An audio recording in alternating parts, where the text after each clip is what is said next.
점심 먹고 말씀을 듣는다는 건 그렇게 쉬운 일이 아닙니다.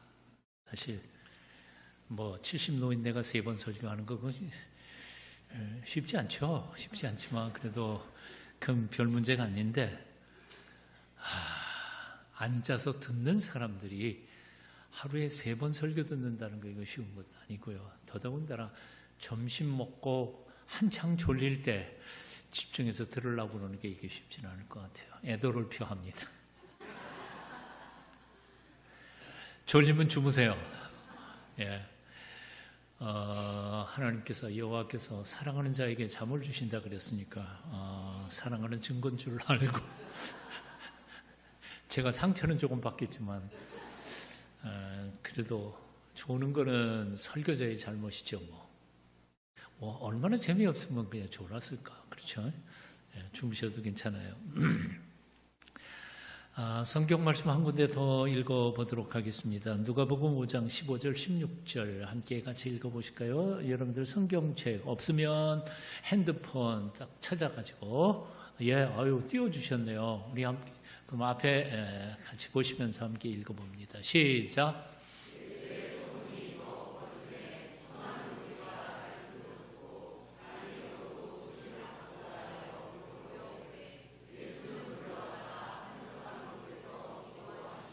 아멘. 작심삼일이라는 말이 있죠. 결심한 거 3일을 못 간다는 겁니다. 새해가 되면 올해는 기도 많이 해야지. 근데 3일은 너무한 거고 한 3주는 가는 것 같아요. 그죠? 올해는 성경 통독해야지. 그리고 창세기, 출애굽기 가다가 레위기에서 이제 걸려 넘어지죠. 이렇게 재미가 없는 게 다 있나. 레위기까지 억지로 잘 간 사람은 민수기에서 또 걸려 넘어집니다. 숫자가 왜 이렇게 많은지 몇 명 그러다가 역시 내가 그렇지 그리고 포기하고 말죠. 다시 결심을 해서 구약은 어려우니까 신약부터 읽자. 그런데 마태복음 1장 낳고 가다가 이것도 내 체질이 아닌가 봐. 그러고 포기하는 경우들이 참 많죠. 왜 그럴까? 결심하는데도 왜 우리는 그 결심이 오래가지 못할까? 은혜 못 받은 게 아니에요. 분명히 은혜 받았어요. 감동도 받았어요. 그런데 며칠 지나면 다 까먹고 삶은 하나도 변화되지 않습니다. 제가 부산에서 목회할 때에 장로님이 8분이 계셨는데 그 젊은 나이가 제가 33살 때 그 교회 담임 목사였어요. 그 젊은 목사가 그 8분 다 60대 장로님들이신데 8분 장로님 4분 끌고 여기 경기도 광주에 있는 그때 한창 유행하던 부부 세미나 가정 세미나에 부부 세미나 하는데 버스를 대절해 가지고 왔거든요. 근데 올 때에 다 어떻게 앉았을 것 같아요? 좌석이 부산 문화는 이래요. 남자는 남자끼리, 여자는 여자끼리. 근데 4박 5일 부부 세미나를 잘했나 봐요. 내려갈 때 내가 시키지도 않았는데 본인들이 짝짝이 부부끼리 이렇게 하고 손잡고 내려가시더라고요. 역시 은혜 받긴 받았나 보다. 내려가면서 손을 잡고 60대 장로님 분들이 그렇게 내려가는 게 얼마나 이 젊은 목사 눈에 너무 귀하다 그런 생각이 들었어요. 근데 한 3개월 지났어요. 어느 권사님이 나한테 왔어요. 목사님, 우리 거기 한 번 더 갑시다. 그래서 왜요? 그랬더니 우리 장로님 아무래도 약효가 떨어진가 봐. 부부 세미나 가서 갈 때 4일 만에 손잡고 내려오시던 분들이 3개월이 지나니까 그냥 다 약효 떨어져서 또 다 잊어먹은 거죠. 왜 우리가 잊어버릴까? 은혜가 부족한 것도 아니었고 우리의 결심, 의지가 부족한 것도 아니고 결심한 게 본심이 조금 잘못된 것도 아니었고 다 은혜 받은 것도 분명해요. 의지적으로 결심한 것도 분명해요. 근데 그것이 우리의 삶 속에 녹아내리고 우리의 삶에 몸에 배에 있는 데는 훈련이 좀 필요한 거죠. 시간이 필요한 겁니다. 하나님께서는 우리의 몸을 따로따로 짓지 않으셨어요. 오늘 세 가지 기초적인 사실 세 가지를 소개하고 마지막 끝에 가서 그럼 우리는 어떻게 할까 하는 세 가지의 지침이라면 지침 또 이걸 모습을 조금 나누어 드릴까 합니다. 우리 인생의 변화의 세 가지 기초적인 사실이 있습니다. 그 첫 번째 사실을 문구하니 하나님이 온 세상을 지으실 때 심지어는 우리의 몸까지도 리듬을 가지고 박자를 가지고 세상을 지으셨다는 거죠. 무슨 말인가 하니 우리 몸이 생체 리듬이라는 게 있잖아요. 리듬이 있어요. 몸에도 리듬이 있을 뿐만 아니라 온 세상이 다 만물이 다 리듬이 있어요. 그게 있으니까 음악이 나오고 박자가 나오는 거죠. 근데 그 하나님이 지으신 창조의 리듬에 맞추면 그게 잘 가고요. 그 리듬 박자에 맞지 않는 것들은 그냥 다 도태되어 버리는 거죠. 하나님은 우리가 숨을 들이마시면 내쉬게 창조하셨어요. 이게 반복해야 돼요. 리듬이 있어요. 숨만 들이마시고 안 내쉬면 어떻게 해요? 큰일 나는 거죠. 심장이 쫙 쪼그라들었다가 딱 펴면서 우리 몸에 피를 다 모세혈관까지 피를 공급합니다. 그게 중지되고 수축만 하면 어떻게 해요? 펴지고 수축이 안 되면 어떻게 해요? 다 죽는 거죠. 아침에는 눈이 뜨게 돼 있고 저녁에는 눈이 잠자게 되어 있습니다. 하나님의 원리입니다. 일만 하고 쉬지 않으면 큰일 납니다. 밥만 먹고 하지 않으면 큰일 납니다. 그래서 먹고 산다는 게 좀 그런데 그게 얼마나 우리 인생의 생명에 얼마나 중요한 일인지 모릅니다. 때가 되면 쉬어야 하고 또 때가 입 다물 땐 다물어야 되고 들을 땐 들어야 합니다. 정신없이 뛰고 달려야 되지만 달리다가는 언젠가는 또 멈춰야 하는 게 우리의 인생입니다. 창세기 1장을 주의 깊게 읽어보면 리듬이 반복되고 있는 것을 봅니다. 여러분 아신 것처럼 저녁이 되고 아침이 되니 첫째 날이라 저녁이 되고 아침이 되니 둘째 날이라고 쭉 리듬이 있잖아요. 빛과 어둠이 반복되고 낮과 밤이 반복되고 일과 쉼이 반복됩니다. 그래서 하나님은 엿새 동안 천지를 창조하시고 일곱째 날 쉬셨습니다. 전도서 3장 1절은 이렇게 말씀해요. 본서에 기한이 있고 천하만사가 다 때가 있다. 함께 읽어보실까요? 함께 읽어봅니다. 여러분 졸지 않으시도록. 시작.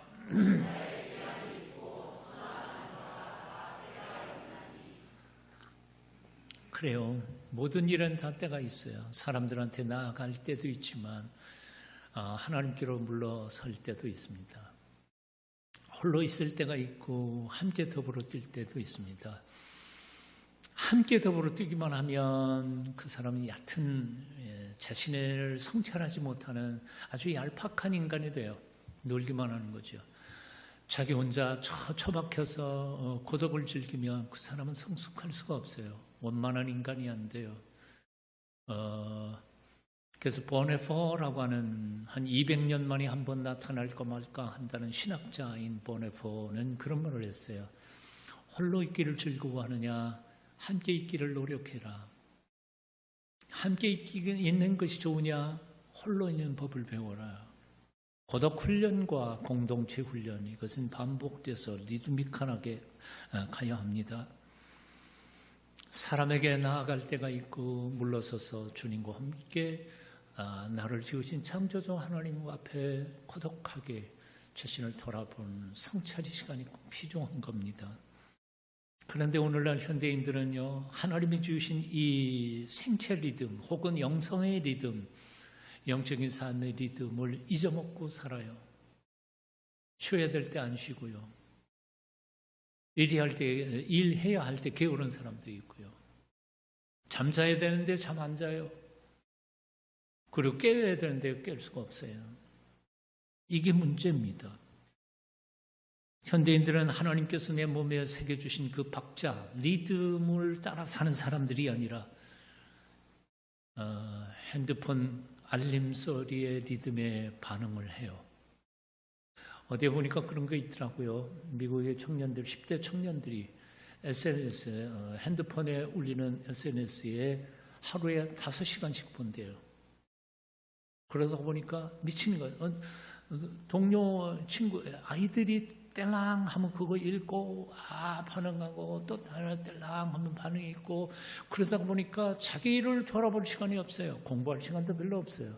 그래서 지금 캘리포니아 주는 아예 중고등학교 학생들에게는 학교 등교할 때 압수하고 핸드폰, 아이패드까지, 심지어는 아이패드 가지고 하는 애들도 있으니까 퇴교할 때, 하교할 때까지 아예 그냥 압수해서 못 보게 한다는 거예요. 우리 마딸내미가 손자가 지난 몇 년 동안 한 2년 동안 플로리다에 가 있었는데 사위가 병원에 그것 때문에 펠로우로 가서 훈련 받는다고 갔는데 플로리다의 주위에 있는 초등학교는 아예 핸드폰을 못 써. 아예 못 써.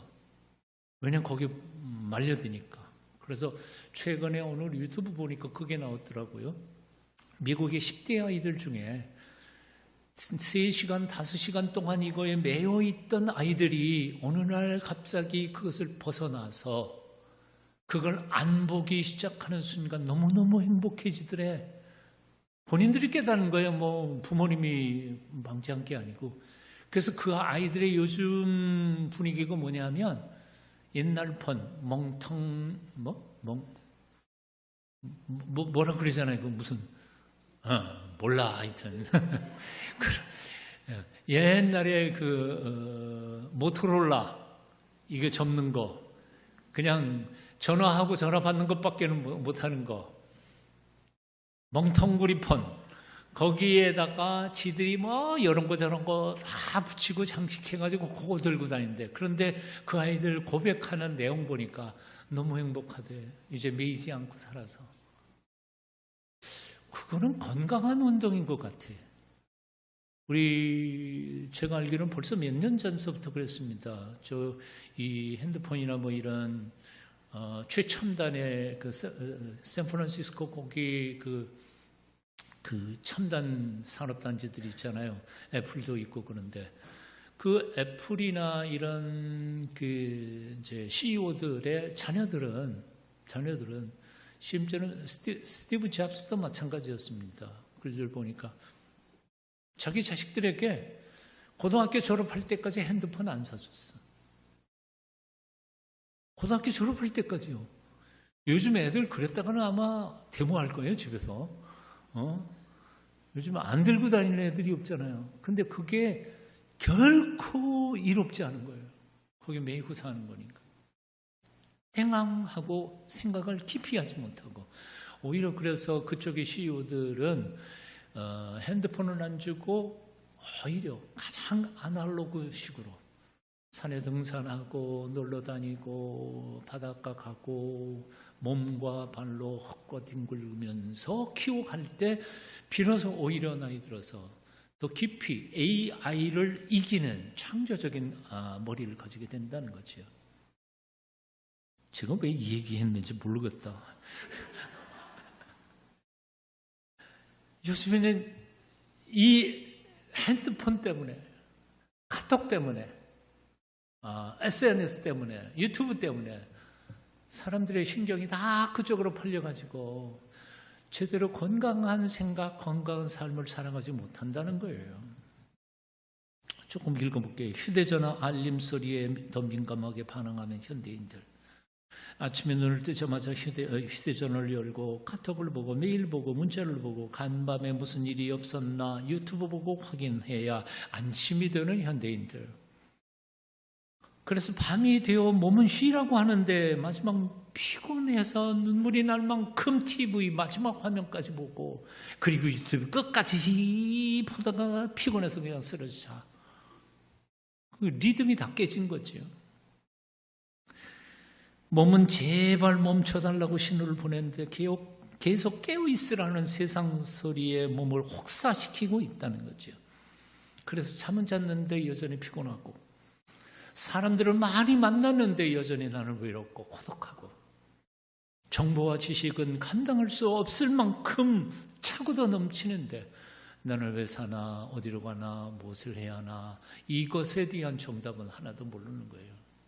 왜 살아야 하는지 어떻게 살 건지 몰라. 지식은 넘치는데 바로 그래서 우리는 때때로 숨 막히게 달려가던 우리의 발걸음을 멈추고 우리 자신을 돌아보면서 물어야 한다는 거예요. 나는 지금 누구의 박자에 맞춰서 살고 있는가? 하나님께서 지으신 생명의 박자에 맞추어서 살고 있는가? 아니면 세상에 재촉하는 속도에 맞추어 살고 있는가? 정직하게 돌아보라는 거예요.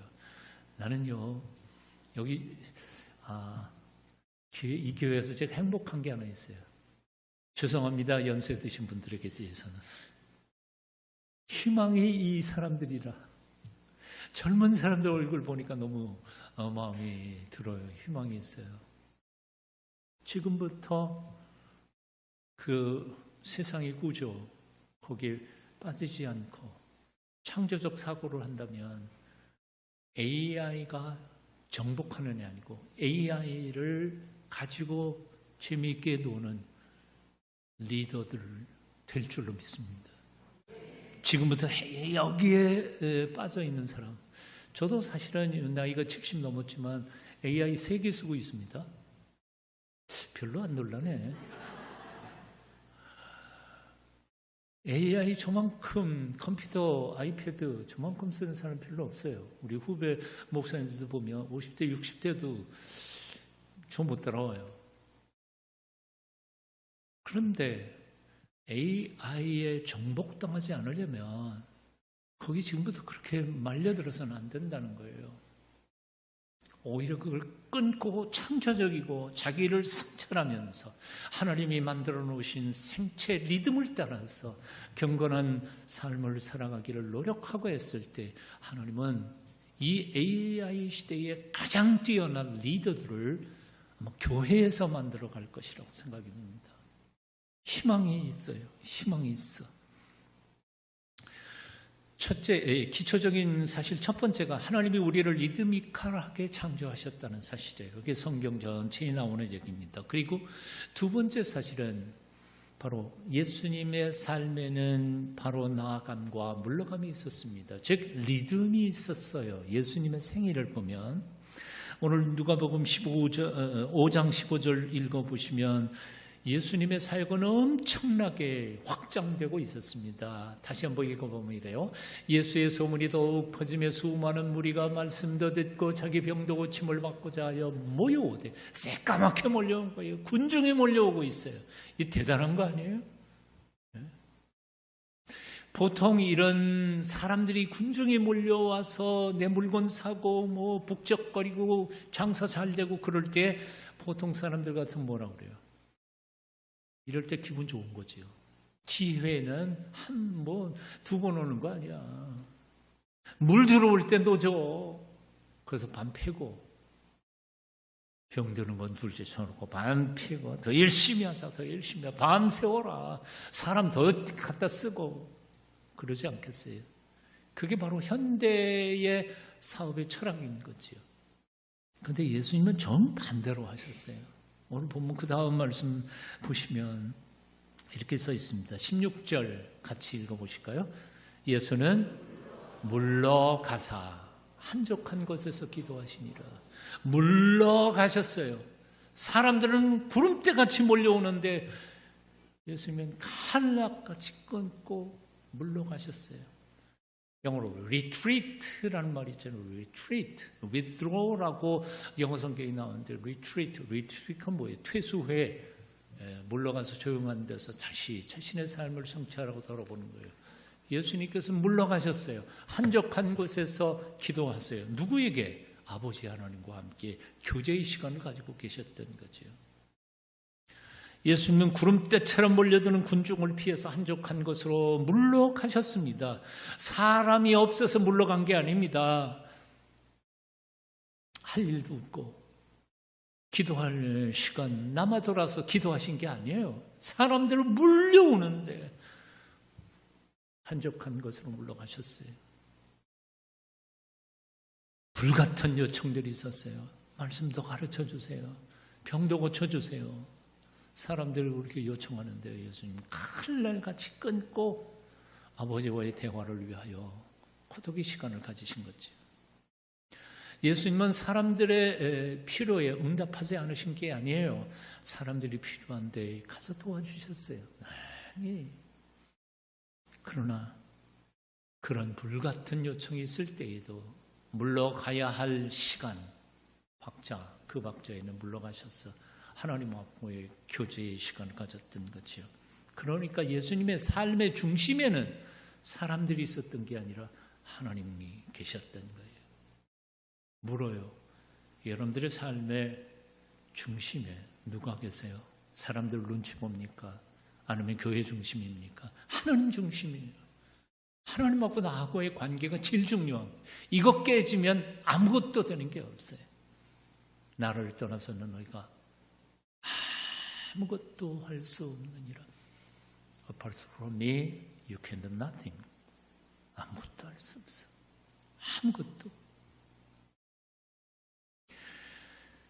이것이 바로 예수님의 삶의 리듬이었고 박자였고 영적인 거룩한 운동의 모습이었습니다. 그러다 보니까 예수님께서 제자들을 이제 선교여행 보내셨잖아요. 선교여행 떠나가지고 돌아왔어요. 얼마나 신나는 일들이 많이 있었어요. 너무 흥분해가지고 제자들이 와서 우와 정말 귀신들이 항복하다이다. 그리고 흥분해서 달려왔는데 예수님께서 하신 말씀이 뭔지 알아요? 예수님께서 하신 말씀이 마가복음 6장 31절에 너희는 따로 한적한 곳에 가서 잠깐 쉬어라 말씀하셨어요. 예수님은 피곤하지? 그래도 더 열심히 해. 야, 헌신이라는 건 잠줄에 감사하는 법이다. 그렇게 말씀하시지 않으셨어요. 흥분해 있는 제자들을 한적한 곳에 가서 잠깐 쉬어라. 쉼도 명령입니다. 일하는 것도 명령이지만 일하라 하는 것도 명령이고 기도하라 하는 것도 명령이지만 쉬어라 하는 것도 주님의 명령입니다. 하나님의 명령을 들어 순종하는 것 좋아요. 그런데 쉬어라 하는 것도 쉬어야 돼요. 그런데 우리는 그 반대되는 건 잘 못 쉬어요. 이게 문제인 거죠. 일손을 놓고 쉬는 것, 그것은 사실은 믿음의 행동이에요. 뭐냐면 내가 일 안 해도 그 일이 하나님의 능력의 손 안에서 이루어질 것을 믿음으로 내놓는 행위가 쉬는 거예요. 내가 쉬면 안 될 텐데 그런 염려하는 게 아니에요. 내가 쉬어도 하나님의 일은 하나님이 하시는 거지. 오늘날 많은 목사들이 은퇴하면서 실수하는 게 바로 그런 것 같아요. 은퇴한다면 내가 은퇴하면 이 교회가 어떻게 될까 그리고 걱정을 하셔. 그런데 과연 그럴까요? 나 없어도 잘해. 그래서 나는 은퇴한 지 지금 3년 동안에 한 번도 안 갔어. 딱 한 번 갔어. 그거는 작년 성탄절날 당회에서 교회가 좀 시끄러우니까 오셔서 설교 한마디 해서 교인들 좀 위로 좀 해주세요. 그래서 한 번 딱 갔어. 그리고 또 지금도 안 가. 왜요? 후임 목사님 와서 다 교회가 정리될 때까지 나는 얼굴을 나타내지 않으려고 안 가요. 나 없어도 교회 잘 돼요. 나 없으면 교회 안 될 거라고 착각하는 참 멍청한 사람들이 있어요. 교회가 하나님의 교회지 지 교회인가? 누구 욕하는 것 같아서 참 죄송한데 내가 없어도 내일 아침 동산에 태양은 뜹니다. 아멘. 네. 나 죽어도 내 아이들, 내 자식놈들은 다 하나님의 은총 안에서 잘 살아갈 거예요. 그러니까 걱정하지 마시고요. 주님이 부르시면 가세요. 안 죽으려고 그러지 말고. 안타까운 분들이 참 많아. 나 죽으면 쟤 어떻게 될까? 어떻게 되긴 뭐 어떻게 돼. 잘 살 거예요. 나 없어도. 내가 없어도 세상 일은 잘 될 겁니다. 왜냐하면 온 세상을 우주 만물을 지으신 분, 그것을 다스리시는 분은 하나님이시니까요. 하나님 알아서 다 처리하실 겁니다. 자식 걱정 너무 하지 마세요. 부산에서 목회할 때 30대 중반 안수 집사님 교통사고로 세상 떠나셨어요. 딸 둘이 있었어요. 유치원도 못 들어간 어린 딸들 둘. 내가 장례식 치르면서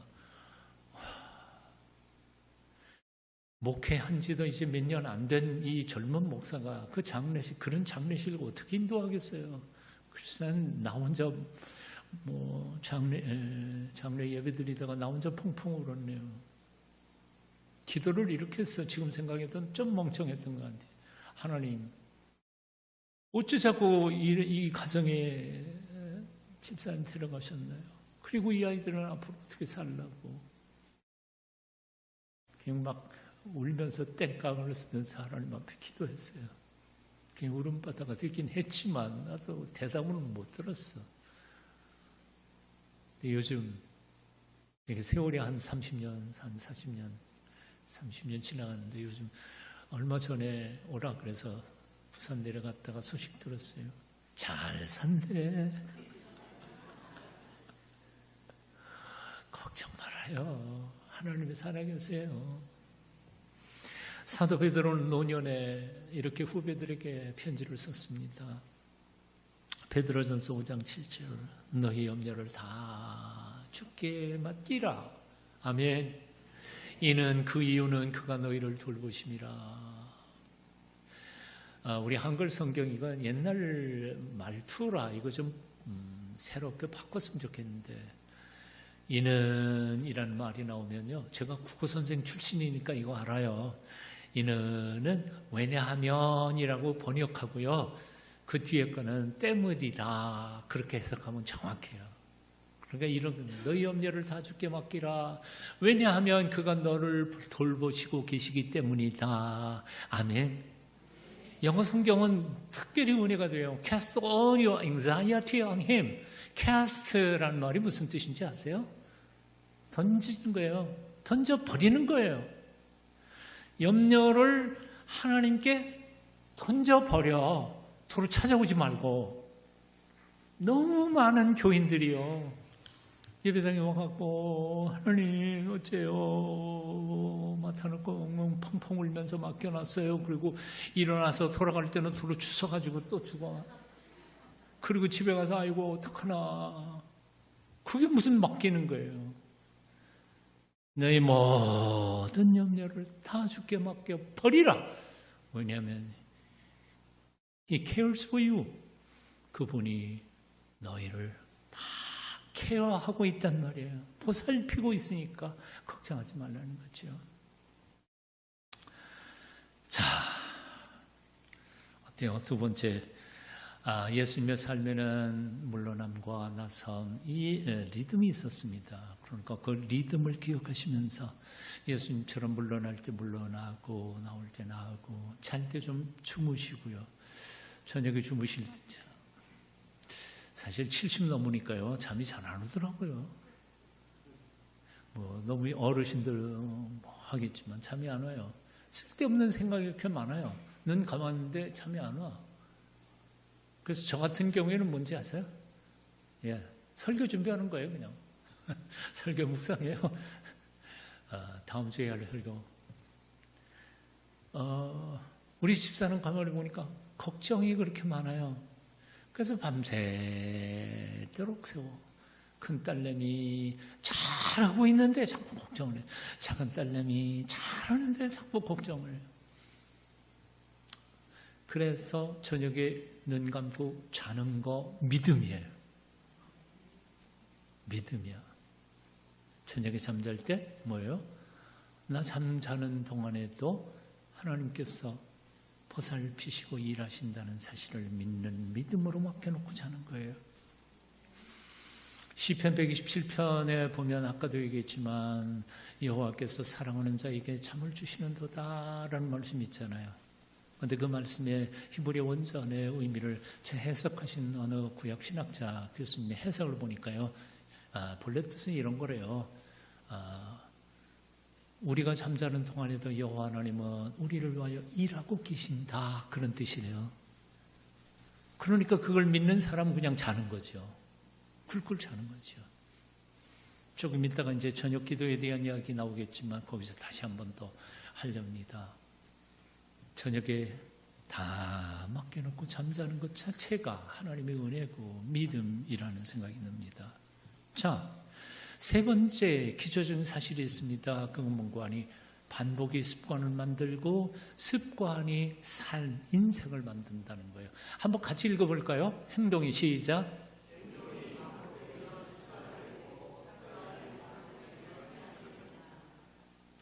스티븐 커비라고 하는 사람의 성공하는 사람들의 7가지 습관이라고 하는 책이 있어요. 굉장히 두꺼웠지만 읽어볼 만합니다. 굉장히 중요한 얘기들을 참 많이 해요.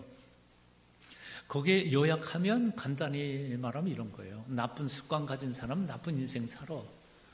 좋은 습관 가진 사람은 좋은 인생 살아.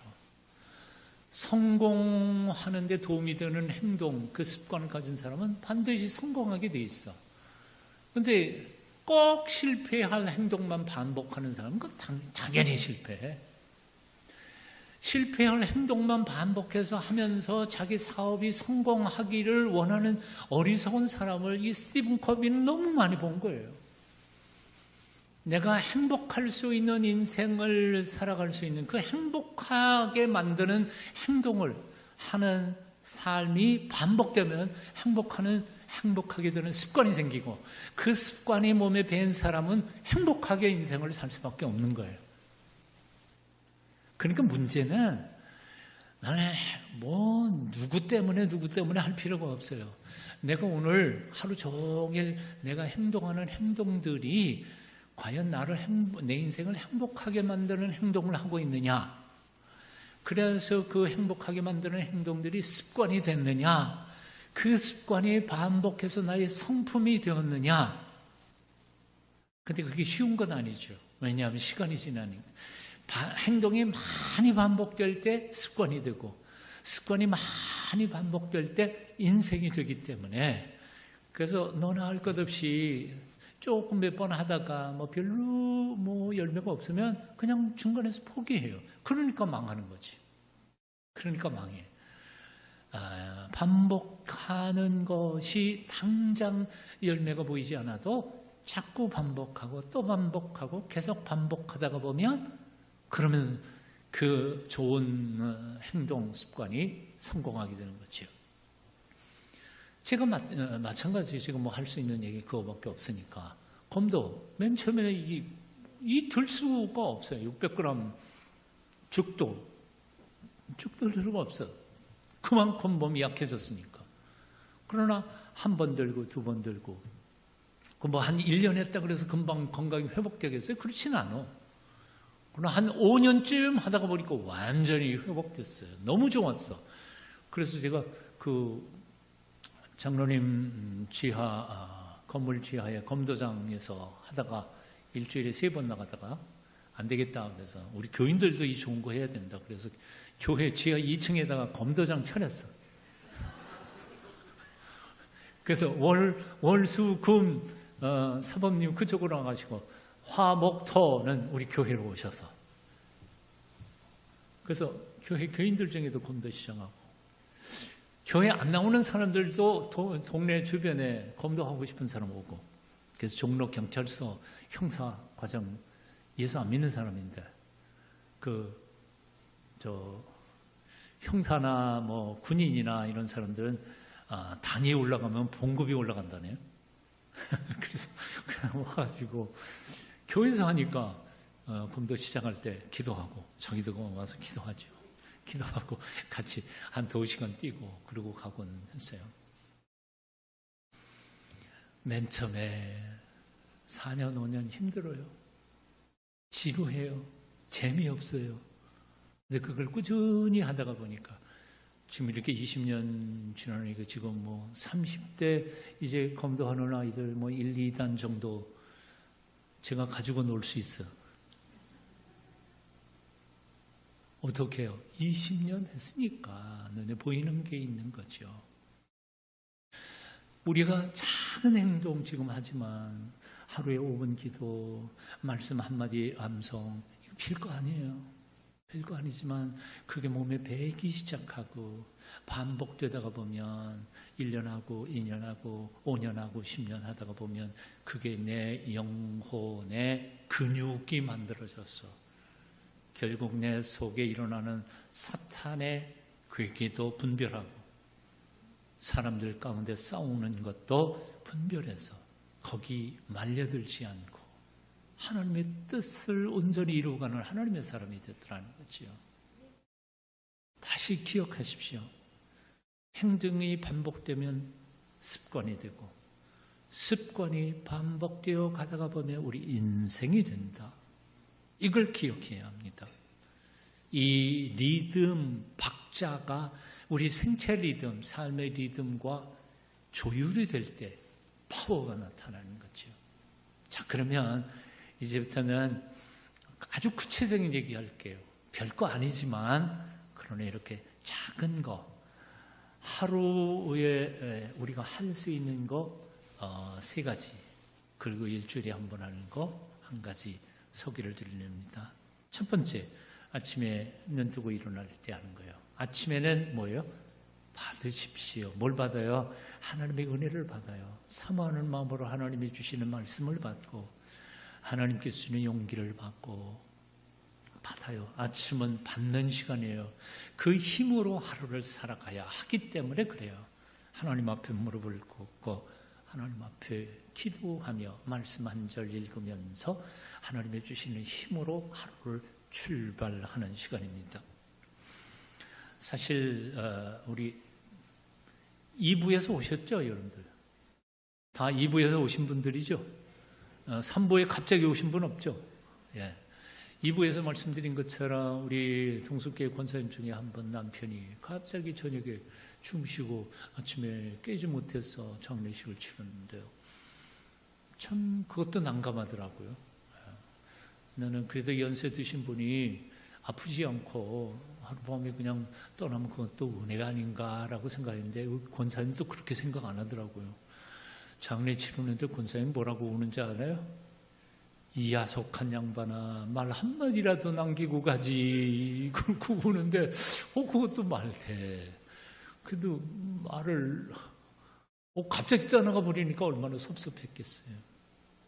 근데 이게 우리 인생이에요. 어느 날 우린 갈지 몰라요. 내 앞에 앉아있는 사람, 내 곁에 같이 사는 사람이 그렇게 항상 내 곁에 있는 건 아니에요. 2부 때도 얘기했지만 아침에 차 몰고 나간 사람이 저녁엔 못 들어오는 일들도 있거든요. 그러니까 우리는 아침에 눈 뜨면 그래요. 오늘도 하나님께서 내 목숨 살려주셨구나.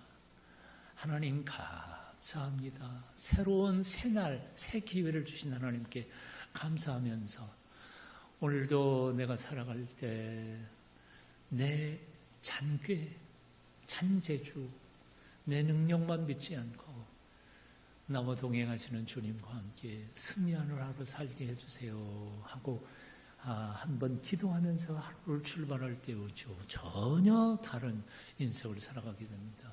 그런데 가끔씩 요즘 들어보면 저도 한때는 그랬어요. 눈 뜨면 어떻게 되죠? 아침에 나 딱 눈 뜨면 뭐부터 봐요? 핸드폰부터. 아이고 나하고 똑같은 사람이 있네. 핸드폰 보고 뭘 봐요 거기서? 카톡. 아이고 똑같으네. 또는 유튜브 보고 뭐 그러잖아요. 카톡 보고 새로운 소식 없나, 유튜브 보고 오늘. 그런데 카톡이나 유튜브나 뭐 이런 것 보면서 세상 소식 좋은 긍정적이고 밝은 소식보다는 부정적이고 어두운 소식들이 훨씬 더 많아요. 그러니까 눈 뜨고 첫 시간을 시작하는데 벌써 마음이 불안한 생각으로 하루를 시작하니까 그 하루가 복되겠느냐 그 말이에요.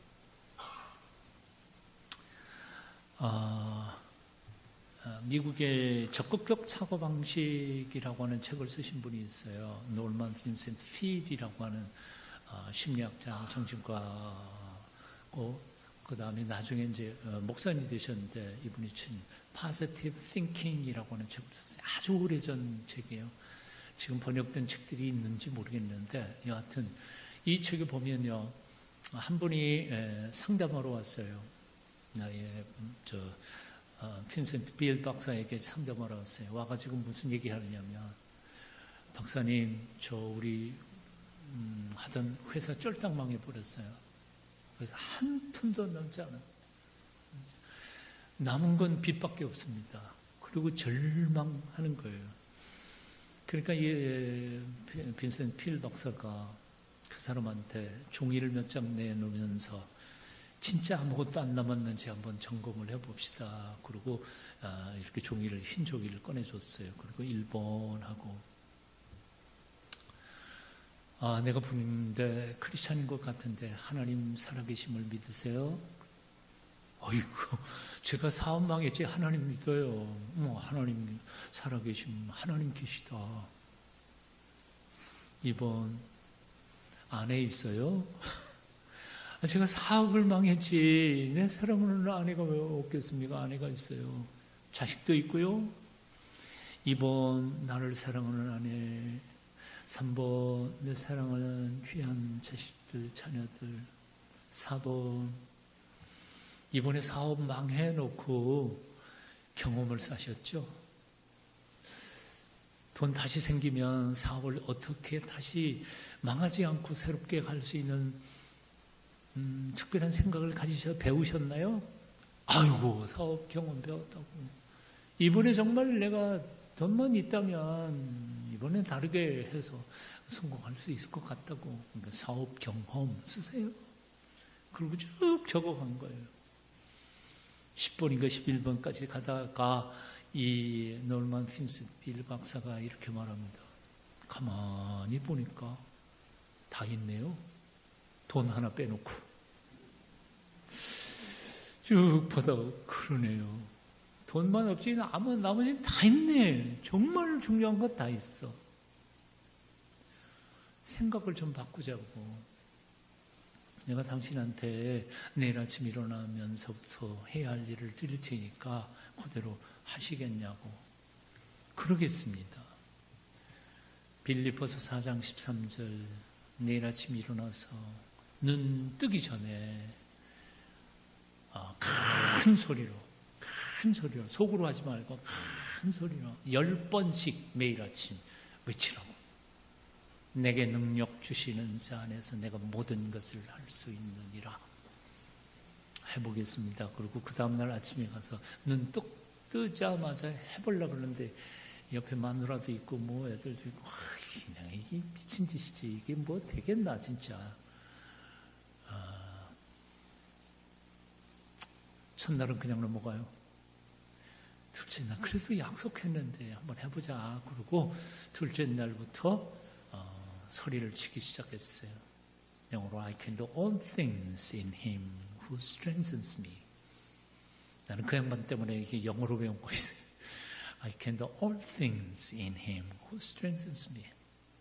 맨 처음에는 미친 것 같이 소리를 지르는 자신 없게 하다가 나중에 한 7번, 8번 가다가 보니까 될 것도 같은 생각이 들어서 큰 소리 지르는 거예요. 그렇게 한 열흘쯤 하다가 보니까 될 것 같은 생각이 드는 거죠. 그래, 하나님이 내게 힘 주시면 내가 할 수 있는 거지. I can do all things in him. 그분 안에서 who 누구예요? strengthens me. 나를 강하게 하시는 그분 안에서 내가 모든 것을 할 수 있다. 나는 못해. 하지만 하나님이 힘 주시면 하는 거지. 아멘. 그리고 한 열흘 지나서 마음속에 확신이 생기기 시작한 거 할 수 있을 것 같아. 그래서 사업 계획서를 따로 한번 쫙 경험, 망한 경험을 두고 잘 작성을 해서 거의 완벽하게 그 사업 계획서를 들고 은행 지점장을 찾아간 거예요. 아는 딱 놓고 나만 믿고 뭐 걸 것도 없고 뭐 담보물도 없는데 나만 믿고 얼마만 주시오. 내가 반드시 몇 년을 다 갚을게.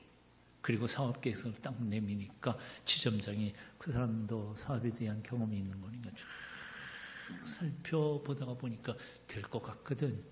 그래서 조건 없이 그가 원하는 대로 자금을 지원합니다. 3년 안에 본래의 회사보다 더 큰 회사를 만들어내고 감격합니다. 우리는 우리가 말하는 말이 별로 힘이 없다고 생각해요. 근데 이 말이 어디서부터 온지 아세요? 하나님께로부터 부여받은 능력이에요. 제가 언어학을 공부했어요. 언어는 말뿐인 게 아니에요. 언어는 우리의 사고방식을 뒤집어 바꾸고요. 인생을 바꿔요. 하나님의 천지를 뭘로 지으셨어요? 말씀으로 지으셨어요. 말씀으로. 하나님이 말씀하시니까 빛도 생기고 하늘도 공창도 나누어지고 했어요.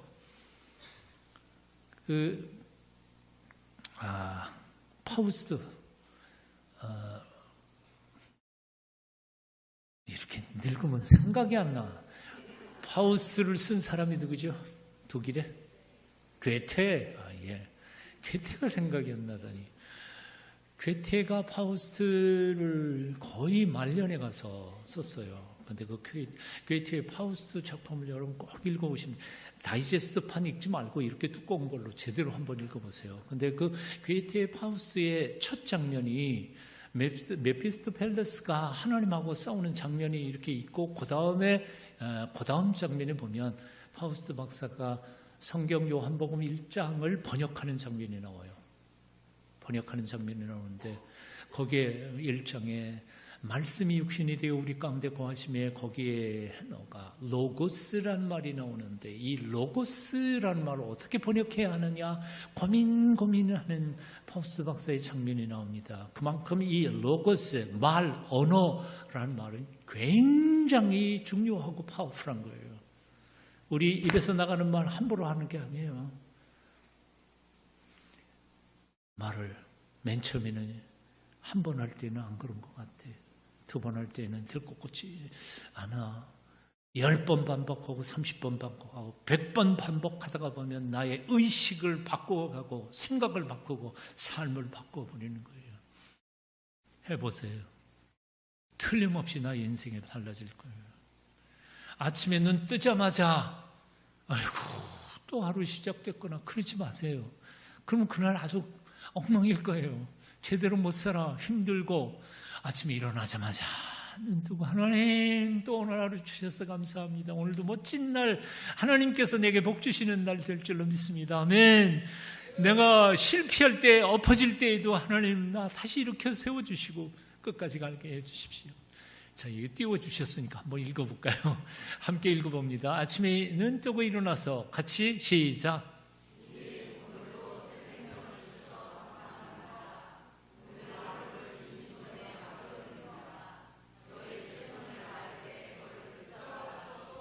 이렇게 기도하고 하루를 시작하면 어떨까요?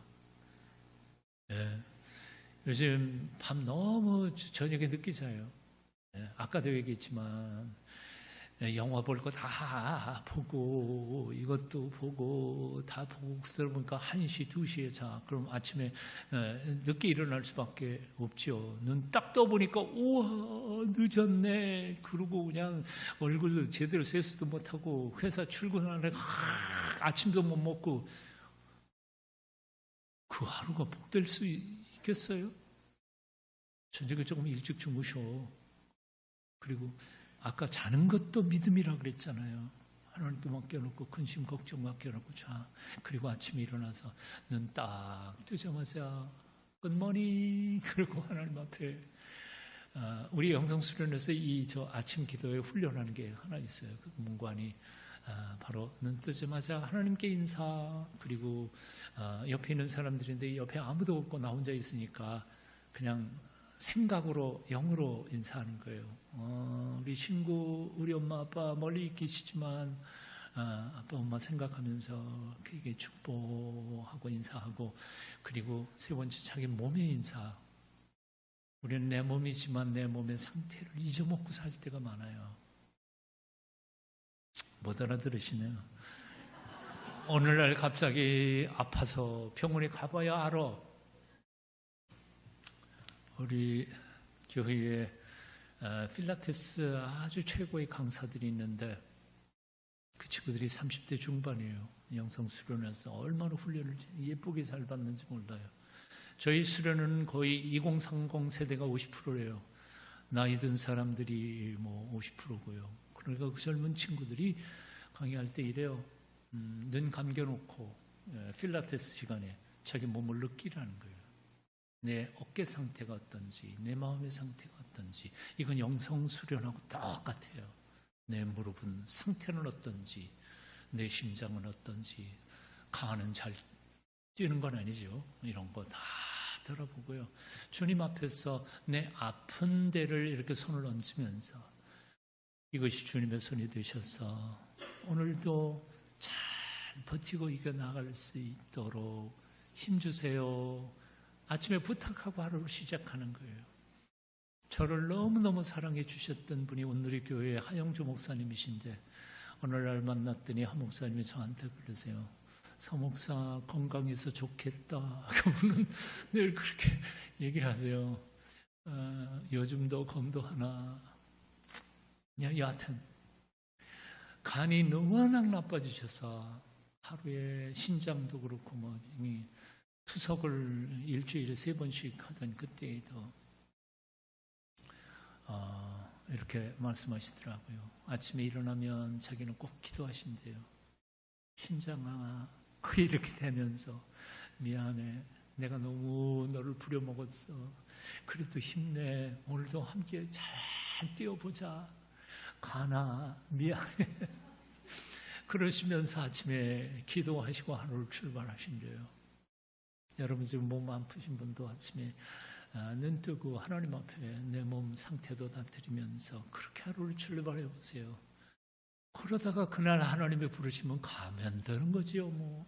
하지만 내가 목숨 살아있는 동안에는 하나님께서 내 몸 아픈 것까지도 하나님께서 같이 동행하시면서 승리하게 만들어 주실 줄로 믿습니다. 뭔 얘기하다가 이 얘기일 것 같습니다. 아침 식사예요. 우리 저 영어에 이런 거 있죠. Present is present라는 말이죠. Present, 현재는 present, 선물이에요. 이거 선물이에요. 이 순간이 우리에게 주시는 하나님의 선물입니다. 이 순간이 내일은 없을 수도 있어요. 그러니까 오늘 이 순간에 대하여 감사하면서 살아가십시오. 아침에 일어나자마자 오늘도 선물이다 생각하고 시작을 해보십시오. 그리고 기도뿐만 아니라 그 다음에 성경 한 절을 꼭 아침에 읽으십시오. 읽든지. 제일 좋은 거는 암송하는 겁니다. 제일 좋은 건 암송이에요. 너무 많이 하다가 보면 욕심스럽게 하다가 보면 자꾸 잊어먹으니까 한 가지만, 여호와는 나의 목자시니 내게 부족함이 없으리로다. 아멘. 이걸 한 1년 한번 해보세요. 1년 한번 해보세요. 그러면 그 말씀이 내 뼈가 되고 속에 감정이 될 거예요. 그건 그냥 암송하는 게 아니라 나의 신앙의 고백이 되는 거죠. 제가 미국에서 영성신학 공부할 때 리처드 포스터 교수님, 저희 은사 되시는 분이 누가복음의 한 본문 하나를 가지고 한 달, 하루에 2시간씩 한 달 묵상하고 보고서 그게 숙제였어요. 아니, 본문 하나를 가지고 한 달을 2시간, 하루에 2시간씩 뭐가 나올 거 있을 것 같아요? 근데 거기에 있어요. 그게 말씀의 능력이에요. 한 절 좋아요. 2절 힘들면 한 절, 자기가 좋아하는 성경 구절 한 절만 붙잡고 한 1년을 살아보세요. 곱씹고 그럴 때 그 말씀이 내게 힘이 될 겁니다. 아까도 얘기했지만 빌립보서 4장 13절 내게 능력 주시는 자 안에서 내가 모든 것을 할 수 있느니라. 자신감을 잃어버린 청년들 아침마다 한번 암송해 보시고 그렇게 외쳐보고 내 영혼을 향하여 내 귀를 향하여 내 속을 향하여 외치면서 하루를 힘차게 시작해 보십시오. 날마다 승리하는 하루를 살게 될 줄로 믿습니다. 자, 두 번째, 한낮에는 뭘 할까요? 낮에, 한낮에 우리가 아침에 그렇게 힘차게 돌아갔다 하더라도, 기도했다 하더라도 가다가 우리는 넘어져요. 우리가 종일 들어오게 예수님 품 안에, 마음 안에 산다는 건 불가능해요. 사실 새벽기도 나왔다가 새벽기도 끝나고 집에 돌아가면서 버스 안에서 누구한테 발을 딱 밟히면 으이씨 나오잖아요. 이거 우리 인간이에요. 그러니까 내가 새벽기도 했는데 하나님 앞에 오늘 아침 첫 시간에 아버지 앞에 기도했는데 왜 이럴까? 그러고 잊어버릴 때가 있을 거예요. 상관없어요. 그런 게 나의 인생의 우리 연약함이고 그런 우리의 연약한 모습을 하나님은 다 알고 계시니까요. 그래서 한낮에 문득 내가 이제 먹었었지만 주님 나하고 지금 같이 계시지. 젊은이들이 특별히 회사에 입사해가지고 2년 3년 때 위에서 내리눌리고 해야 되고 얼마나 힘들어요. 저도 고등학교 선생님 할 때 선배 선생님들 그냥 하면 정말 힘들 때가 너무 많았죠. 그때는 또 왜 그렇게 인간관계가 복잡했는지 몰라요. 여러분 학교 선생님 중에 무슨 과 선생님이 술 제일 많이 먹는지 아세요? 영어 선생, 국어 선생, 국사 선생, 말 많이 하는 사람들이 제일 술을 많이 먹어요. 그러면 시도 때도 없이 있는 선배 선생님들이 야 오늘은 회식이다 그러면 끌려가. 술도 못 먹는 애가 거기 자리에 앉아가지고 계속 욕만 먹으면서 이 술도 못 먹는 게 안주만 축내. 그러니까 안주도 못 먹는 거지 뭐. 눈치 보고 그러다가 그런데 한 번 가면 괜찮은데 옛날에는 2차, 3차, 5차까지 가. 5차까지 가면 어떻게 되는지 아세요? 다 취해버려서 길도 못 찾아. 그러니까 할 수 없이 정신이 맨둥맨둥한 내가 다 업어서 집까지 모셔도 돼.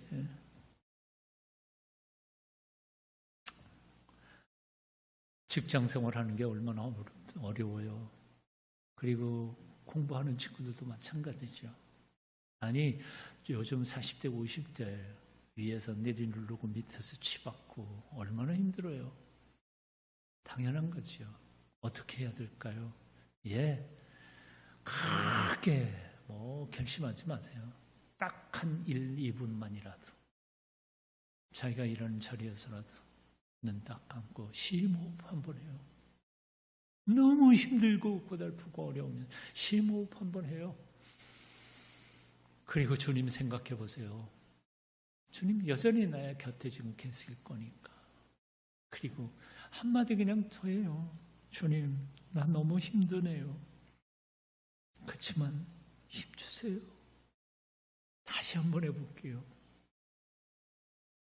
놀라운 힘이 나도 모르는 사이에 하나님께로부터 받는 것을 경험하게 돼요. 아니 자기가 있던 자리에서 그렇게 눈치 배서 못하면 화장실 가세요. 제일 프라이빗한 데가 화장실 아니에요.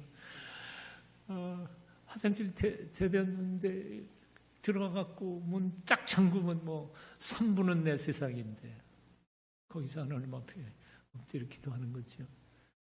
청년 시절 훈련소에서 화장실 가는 것만큼은 누가 뭐라고 안 그래. 두들겨 맞고 고생 직사하게 하고 화장실 가서 펑펑 하나님 앞에 울면서 기도하고 새 힘 얻어가지고 또 다시 나오고. 하나님이 우리의 힘이시죠. 자, 점심때 할 수 있는 기도 띄워주시지요. 주님과 함께 내 삶의 시작, 내 삶의 주인 되시는 주님, 세상 문제만을 바라보며 근심하던 내 마음 가다듬고 모든 문제의 해결자 되시는 주님 바라봅니다. 주님과 함께 주님의 지혜와 힘으로 주어진 일을 끝까지 하도록 나 좀 도와주세요. 자, 이건 짧은 쉼이에요. 1시간 하라는 거 아니에요. 1분, 2분. 잠깐 동안 주님 바라보는 게 힘이 돼요. 아까 1분과 2분께 제가 얘기했던 것처럼 성령님 이름 부르고 그분에게 도움을 요청하니까 즉각적으로 나의 약점인 분노서 고쳐주시지 않아요. 자, 그러면 저녁은 어떻게 할까요? 저녁은 하루를 하나님께 맡기는 시간입니다. 맡기십시오. 모든 거. 혹시 저녁에 잠자리에 들었는데 내가 잘못한 거 생각나세요? 그러면 고백하면 돼요. 우리 주님 뭐라고 그랬어요? 우리가 우리의 죄를 고백하고 자백하면 하나님께서 용서해 주시겠다고 말씀하셨으니까, 특별히 요한일서 1장 9절 말씀 있잖아요.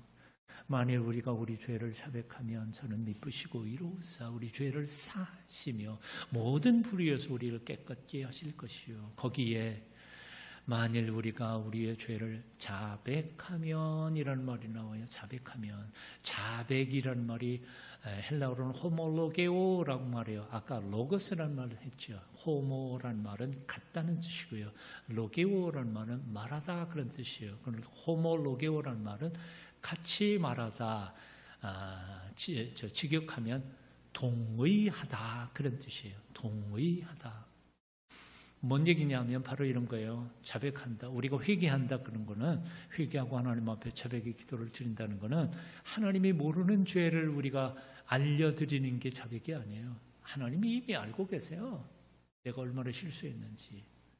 그러니까 자백하는 건 주님 다 아시죠. 이미 제가 점심시간에 누구하고 한바탕 소리친 거 다 아시는 것처럼 제가 성질을 못 참았어요. 그러니까 용서해 주세요. 하나님 앞에 우리의 허물과 죄를 감출 수가 없어요. 그러니까 하나님 앞에 나아갈 때 너무 두려워하지 마세요. 용서해 주신다 그랬으니까. 그런데 이 자백의 기도를 저녁 기도회 때 하지 않고 그냥 잡버려요. 그러면 이 죄책감이 우리 무의식 속에 가라앉아요. 무의식 속에 가라앉고 그것이 시간이 지나가다가 보면 이 정신과적으로 어떻게 되는지 아세요? 무의식 속에 나도 모르게 하나님에 대한 두려움이 차곡차곡 쌓여요. 그러면서 무슨 생각을 하냐면 하나님 나 좋아하지 않으실 거야. 나는 죄인인데 나 같은 거 하나님 용서 안 하실 거야. 그런데 그거를 사탄이라는 놈이 딱 쥐고 있다가 맞아. 넌 하나님의 백성 아니야. 하나님 앞에 기도해도 난 안 들어줘. 그러다가 보니까 그 상처가 아픔이 돼서 교회를 떠나는 사람들이 참 많다고요. 그러니까 그날 잘못한 거 있으면 그날 저녁에 그냥 풀어버려요. 그리고 어려운 문제 있으면 그날 저녁에 아이고 내일 어느 김 사장 만나야 되는데 그 거래가 너무 어려운 문제인데 아마 안 될 것 같아요. 그런 부담감 가지고 잠자리에 들면 잠 못 자요. 그러니까 잠자기 전에 내일 거래권 주님의 손에 맡겨드립니다. 되든 안 되든 하나님한테 안에 맡기고 좀 자겠습니다. 하나님이 일해 주세요. 그리고 맡기고 자면 잠이 올까요? 안 올 거예요? 안 해보고 어떻게 알아? 이제부터 해보세요. 이제부터 해보세요. 근심, 걱정 다 맡기고 잠자리에 이를 때 온전한 안식, 몸과 마음과 영혼이 쉬는 안식을 경험하게 되실 거예요. 저녁 잠자리는 하나님께 맡겨드리고 사십시오. 아침에는 받으십시오. 점심때는 돌아보십시오. 성찰하십시오. 저녁에는 맡겨드리고 주님 품 안에서 평안히 쉬십시오. 영어권의 아이들에게 부모가 자식들에게 가르쳐준 기도가 있어요. 기도가 아주 짧은 기도예요. 저녁에 잠자리 들기 전에 아빠나 엄마가 그 아이들한테 가르쳐줘요. 근데 그 기도문이 참 재미있어요. 그 문구안이 예수님 오늘 밤 참 잘 자게 하시고 혹시 내일 아침 못 깨서 천국에서 깨어나면 믿음으로 저를 받아주세요 하는 기도예요. 아주 어렸을 때부터 죽음에 대한 준비를 하게 만드는 거예요. 혹시 내일 아침 잠에서 깨지 못하면 천국에서 깨어나게 하시고 저를 받아주세요 하는 기도. 여러분의 아침, 점심, 저녁 딱 1분, 2분 혹은 3분씩이라도 이런 작은 행동들이 반복돼서 여러분의 습관이 되고 성품이 될 때 아마도 5년 안에 지금보다는 훨씬 더 아름다운 예수님을 닮은 사람이 되어 있을 겁니다. 아까 목사님한테 5년 뒤에 한번 봅시다 그랬는데 10년 뒤에 보고 싶다 얘기하고 싶었는데 10년 뒤에는 내가 못 올 것 같아요.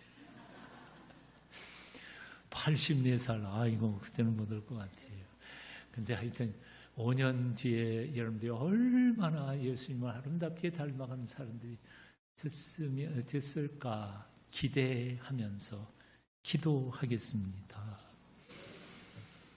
마지막은 그냥 간단하게 정리합니다. 주일날 주일은 하나님께서 쉬라고 명령하셨죠.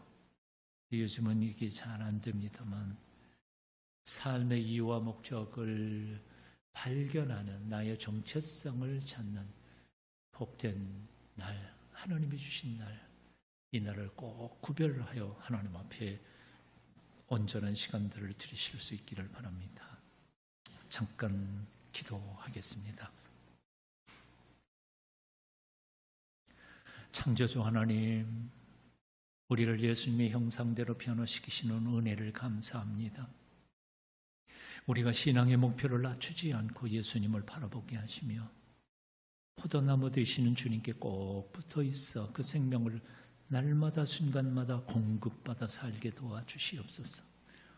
세상의 속도에 쫓겨서 몸의 소리를 무시하고 영혼의 방향을 잃어버린 저희들을 용서하여 주시고 아침에는 주님의 생명을 받고 낮에는 받은 사랑을 나누어가며 저녁에는 모든 염려와 수고를 주님께 맡기도록 믿음 주시옵소서.